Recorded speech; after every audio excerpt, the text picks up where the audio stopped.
ഇപ്പോൾ KSRTC ബസ്സുകളിൽ ticket നൽകുമ്പോൾ യാത്രക്കാരന്റെ ലിംഗം രേഖപ്പെടുത്തുന്ന സംവിധാനം ആരംഭിച്ചു. കണ്ടക്ടർ ടിക്കറ്റ് മെഷീനിൽ യാത്രക്കാരൻ പുരുഷനോ സ്ത്രീയോ കുട്ടിയോ ട്രാൻസ്ജെൻഡറോ എന്ന് രേഖപ്പെടുത്തിയ ശേഷമാണ് ടിക്കറ്റ് പ്രിന്റ് ചെയ്യുന്നത്. ഈ പുതിയ സംവിധാനം സംസ്ഥാനത്തെ എല്ലാ ഡിപ്പോകളിലും നടപ്പിലാക്കാൻ നിർദ്ദേശം നൽകിയിട്ടുണ്ട്. ഔദ്യോഗികമായി ഇത് ഡേറ്റ ശേഖരണത്തിനായുള്ള നടപടിയെന്നാണ് പറയുന്നത്. എന്നാൽ രാഷ്ട്രീയ കേന്ദ്രങ്ങളിലും ഗതാഗത വകുപ്പിനകത്തും ഇത് സ്ത്രീകൾക്ക് സൗജന്യ യാത്ര നടപ്പിലാക്കാനുള്ള ആദ്യ പടിയാണെന്ന വിലയിരുത്തലാണ് ശക്തമാകുന്നത്. കേരളത്തിൽ പ്രതിദിനം ഏകദേശം 30 ലക്ഷം ആളുകളാണ് KSRTC ബസ്സുകളിൽ യാത്ര ചെയ്യുന്നത്. അതിൽ ഏകദേശം 19 ലക്ഷം യാത്രക്കാരും സ്ത്രീകളെന്നാണ് കണക്കുകൾ സൂചിപ്പിക്കുന്നത്. KSRTCയുടെ ദിവസ വരുമാനത്തിൽ വലിയൊരു വിഹിതം സ്ത്രീ യാത്രക്കാരിൽ നിന്നാണ് ലഭിക്കുന്നത്. ഏകദേശം 7 മുതൽ 10 കോടി രൂപ വരെയാണ് പ്രതിദിന ടിക്കറ്റ് വരുമാനം. അതിൽ 5 മുതൽ 6 കോടി രൂപ വരെ സ്ത്രീകളിൽ നിന്നുള്ളതെന്നാണ് റിപ്പോർട്ടുകൾ പറയുന്നത്.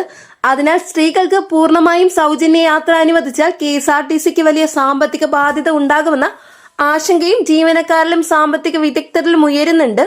അതേസമയം സാധാരണ ജനങ്ങളിൽ ഈ പദ്ധതിക്കായി വലിയ പിന്തുണയാണ് ഉയരുന്നത്. തമിഴ്നാട്, കർണാടക, തെലങ്കാന തുടങ്ങിയ സംസ്ഥാനങ്ങളിൽ സ്ത്രീകൾക്ക് സൗജന്യ ബസ് യാത്ര നടപ്പിലാക്കിയതിനു ശേഷം കേരളത്തിലും അതേ ആവശ്യം ശക്തമായി ഉയർന്നിരുന്നു. പ്രത്യേകിച്ച് വീട്ടമ്മമാർ, വിദ്യാർത്ഥിനികൾ, ദിവസേന ജോലി ആവശ്യത്തിന് യാത്ര ചെയ്യുന്ന സ്ത്രീകൾ എന്നിവർക്ക് ഇത് വലിയ ആശ്വാസമാകുമെന്നാണ് വിലയിരുത്തൽ. പല സ്ത്രീകളും ഇന്ന് സ്വകാര്യ ബസ്സുകളിലോ ഓട്ടോകളിലോ വലിയ തുക ചെലവഴിച്ചാണ് യാത്ര ചെയ്യുന്നത്. ദിവസവും ജോലി സ്ഥലങ്ങളിലേക്ക് പോകുന്ന സ്ത്രീകൾക്ക് മാസം ആയിരങ്ങൾ ചെലവാകുന്ന സാഹചര്യത്തിലാണ് ഈ പദ്ധതി വലിയ സഹായകമാകുമെന്ന് പറയപ്പെടുന്നത്. കുടുംബ ചെലവുകൾ നിയന്ത്രിക്കാൻ പോലും ഈ പദ്ധതി സഹായിക്കുമെന്ന് സാമൂഹ്യ പ്രവർത്തകരും അഭിപ്രായപ്പെടുന്നു. പക്ഷേ മറുവശത്തെ KSRTCയുടെ ഇപ്പോഴത്തെ സാമ്പത്തിക സ്ഥിതി അത്ര ശക്തമല്ല. ശമ്പള വിതരണം, ഡീസൽ ചെലവ്, ബസ് അറ്റകുറ്റപ്പണി, പെൻഷൻ കുടിശ്ശിക എന്നിവയിൽ ഇപ്പോഴും വലിയ പ്രതിസന്ധികൾ നിലനിൽക്കുകയാണ്. പലപ്പോഴും സർക്കാർ സഹായം ലഭിച്ച ശേഷമാണ് ശമ്പള വിതരണം നടക്കുന്നത്. ഈ സാഹചര്യത്തിൽ സൗജന്യ യാത്ര നടപ്പിലാക്കിയാൽ സർക്കാർ പ്രതിമാസം വലിയ സബ്സിഡി നൽകേണ്ടി വരുമെന്നതാണ് പ്രധാന വെല്ലുവിളി. ഇതിനിടെ KSRTC പുതിയ പരിഷ്കാരങ്ങളും ആരംഭിച്ചിട്ടുണ്ട്. യാത്രക്കാരുടെ കൃത്യമായ കണക്ക് ശേഖരിക്കൽ, ഡിജിറ്റൽ ടിക്കറ്റിംഗ്, പുതിയ ബസ്സുകൾ നിരത്തിലിറക്കൽ, സർവീസ് മെച്ചപ്പെടുത്തൽ എന്നിവയ്ക്കാണ് ഇപ്പോൾ കൂടുതൽ പ്രാധാന്യം നൽകുന്നത്.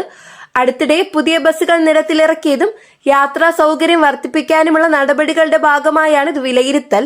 സൗജന്യ യാത്ര നടപ്പിലാക്കുകയാണെങ്കിൽ ആദ്യം സാധാരണ ഓർഡിനറി ബസ്സുകളിലോ നഗര സർവീസുകളിലോ മാത്രമായിരിക്കും പദ്ധതി തുടങ്ങുക എന്ന റിപ്പോർട്ടുകളും പുറത്തു വന്നിട്ടുണ്ട്. പിന്നീട് ഘട്ടം ഘട്ടമായി ഫാസ്റ്റ് പാസഞ്ചർ, സൂപ്പർ ഫാസ്റ്റ് തുടങ്ങിയ സർവീസുകളിലേക്ക് വ്യാപിപ്പിക്കുമെന്നാണ് ചില സൂചനകൾ. എന്നാൽ ഇത് സംബന്ധിച്ച ഔദ്യോഗിക തീരുമാനം ഇതുവരെ വന്നിട്ടില്ല. ഇതിനിടെ സ്വകാര്യ ബസ് മേഖലയിലും ആശങ്ക ഉയരുന്നുണ്ട്. സ്ത്രീകൾക്ക് KSRTC സൗജന്യ യാത്ര അനുവദിച്ചാൽ സ്വകാര്യ ബസ്സുകളുടെ യാത്രക്കാരുടെ എണ്ണം ഗണ്യമായി കുറയുമെന്നാണ് ബസ് ഉടമകൾ പറയുന്നത്. ഇതിനകം തന്നെ സാമ്പത്തിക പ്രതിസന്ധി നേരിടുന്ന സ്വകാര്യ ബസ് മേഖലയ്ക്ക് ഇത് വലിയ തിരിച്ചടിയാകുമെന്നാണ് അവകാശപ്പെടുന്നത്. സ്വകാര്യ ബസ്സുകളും KSRTCയും ഒരുപോലെ നിലനിൽക്കേണ്ടതുണ്ടെന്നും ചില ഗതാഗത വിദഗ്ധർ അഭിപ്രായപ്പെടുന്നു. KSRTC ജീവനക്കാരുടെ യൂണിയനുകളും ഈ വിഷയത്തിൽ വ്യത്യസ്ത അഭിപ്രായങ്ങളാണ്. ചിലർ പദ്ധതി ജനങ്ങൾക്ക് ഗുണകരമാകുമെന്നും പറയുമ്പോൾ മറ്റു ചിലർ ഇത് കോർപ്പറേഷന്റെ സാമ്പത്തിക ബാധ്യത കൂട്ടുമെന്നാണ് മുന്നറിയിപ്പ് നൽകുന്നത്. സർക്കാർ നേരിട്ട് സബ്സിഡി നൽകാതെ പദ്ധതി നടപ്പിലാക്കാൻ ശ്രമിച്ചാൽ KSRTCക്ക് അത് താങ്ങാനാകില്ലെന്നാണ് അവരുടെ വാദം. അതേസമയം ജനങ്ങൾക്കിടയിൽ ഇപ്പോൾ വലിയ പ്രതീക്ഷയാണ് നിലനിൽക്കുന്നത്. പ്രത്യേകിച്ച് വീട്ടമ്മമാർക്കും വിദ്യാർത്ഥിനികൾക്കും ദിവസേന ജോലിക്ക് യാത്ര ചെയ്യുന്ന സ്ത്രീകൾക്കും ഈ പദ്ധതി വലിയ സഹായമാകുമെന്ന് കരുതപ്പെടുന്നു. പലരും ഇതിനകം സോഷ്യൽ മീഡിയയിലൂടെ സർക്കാരിനോട് പദ്ധതി ഉടൻ പ്രഖ്യാപിക്കണമെന്ന് ആവശ്യപ്പെടുന്നുണ്ട്. ഇപ്പോൾ ജെൻഡർ ടിക്കറ്റിംഗ് ആരംഭിച്ചതോടെ സർക്കാർ യഥാർത്ഥത്തിൽ സൗജന്യ യാത്ര നടപ്പിലാക്കാനുള്ള തയ്യാറെടുപ്പിലാണോ എന്ന ചോദ്യമാണ് കേരളം മുഴുവൻ ചോദിക്കുന്നത്. ഔദ്യോഗിക പ്രഖ്യാപനം വരാനിരിക്കുന്ന ദിവസങ്ങളിൽ ഉണ്ടാകുമോ എന്നതും വലിയ കൗതുകമായി മാറിയിരിക്കുകയാണ്. ഇതിനൊപ്പം KSRTC സുരക്ഷാ സംവിധാനങ്ങളും ശക്തമാകാനുള്ള നീക്കത്തിലാണ്.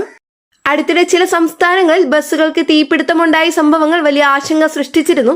ഒരു KSRTC ബസ്സിന് തീപിടിച്ച സംഭവത്തിൽ ഡ്രൈവറുടെയും കണ്ടക്ടറുടെയും സംയോജിത ഇടപെടലിലൂടെ യാത്രക്കാർ രക്ഷപ്പെട്ടതും വലിയ വാർത്തയായി. അതിനു പിന്നാലെ ബസ്സുകളുടെ സാങ്കേതിക പരിശോധനയും സുരക്ഷാ പരിശോധനയും കൂടുതൽ ശക്തമാക്കണമെന്ന ആവശ്യങ്ങൾ ഉയരുന്നുണ്ട്. ഇപ്പോൾ കേരളത്തിൽ സാധാരണ ജനങ്ങൾ കാത്തിരിക്കുന്നത് ഒരു കാര്യത്തിനാണ്. സ്ത്രീകൾക്ക് സൗജന്യ ബസ് യാത്ര യാഥാർത്ഥ്യമാകുമോ? സർക്കാർ എപ്പോൾ ഔദ്യോഗിക പ്രഖ്യാപനം നടത്തും? KSRTCയുടെ സാമ്പത്തിക ഭാവി എന്താകും? അടുത്ത ദിവസങ്ങളിൽ തന്നെ ഇത് സംബന്ധിച്ച വലിയ തീരുമാനങ്ങൾ ഉണ്ടാകുമെന്ന പ്രതീക്ഷയിലാണ് ഇപ്പോൾ കേരളം മുഴുവൻ. വളരെ പ്രധാനപ്പെട്ട ഒരു ഇൻഫർമേഷൻ ആണ് ഇന്നത്തെ വീഡിയോയിലൂടെ ഷെയർ ചെയ്തിട്ടുള്ളത്. ഈ ഒരു വീഡിയോ തീർച്ചയായിട്ടും നിങ്ങൾക്ക് യൂസ്ഫുൾ ആയി എന്ന് വിശ്വസിക്കുന്നു. വീഡിയോ ഉപകാരപ്പെട്ട ചാനൽ സബ്സ്ക്രൈബ് ചെയ്യുക, തൊട്ടടുത്ത് കാണുന്ന ബെല്ലൈക്കൺ അമർത്തുക. ഫേസ്ബുക്കിൽ കാണുന്നവർ പേജ് ഫോളോ ചെയ്യുക. നെക്സ്റ്റ് അപ്ഡേറ്റ്സുമായിട്ട് വീണ്ടും കാണാം. എല്ലാവർക്കും നന്ദി, നമസ്കാരം.